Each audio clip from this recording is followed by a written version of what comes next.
جواز د تیلو او غوړیو د تولید یوه لرغونې وسیله.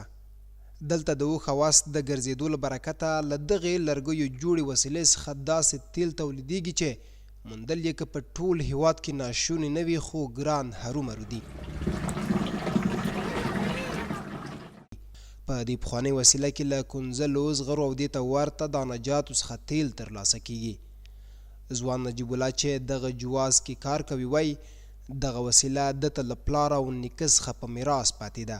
دی زیاتوي چې د دې وسیلې د تیلو تولیدات د کیفیت له اړخه ښه او له صحي زیانونو څخه پاک دي. 12 سال شده جواز میکنم. از سالگی جواز شروع کردم و 6 سال مکتب خواندم. از کار خودم راضی هستم. خب به مشتری خودم اطمینان روغن میتم. هیواد ته د ګڼ شمېر ډوله وارداتي غوړیو او برقي ماشینونو د فعالیت سره سره بیا هم احمدالله دغه جواز ته د تیلو د پیر په موخه راغلی. دی وایي د جوازي تیلو لوړ کیفیت او ښه خوند دی دې ته اړ کړی تر څو د بازاري غوړیو پر ځای جوازي تیل وپیری. به خاطر روغن گرفتن آمدیم اینجا. کیفیتش خوب است و طبیعی صحیح است. روغن صاف است.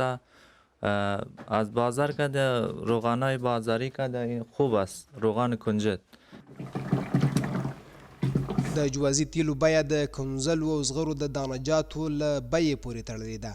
د قلیزر ولسوالۍ په ښار کې هټیوال د دې دانهجاتو د ټیټو بیو له امله خوښ دي او پر وینا یې چې ښه پیرودونکي لري. حاصلات کنجد نسبتا پارسال امسال بسیار خوب است.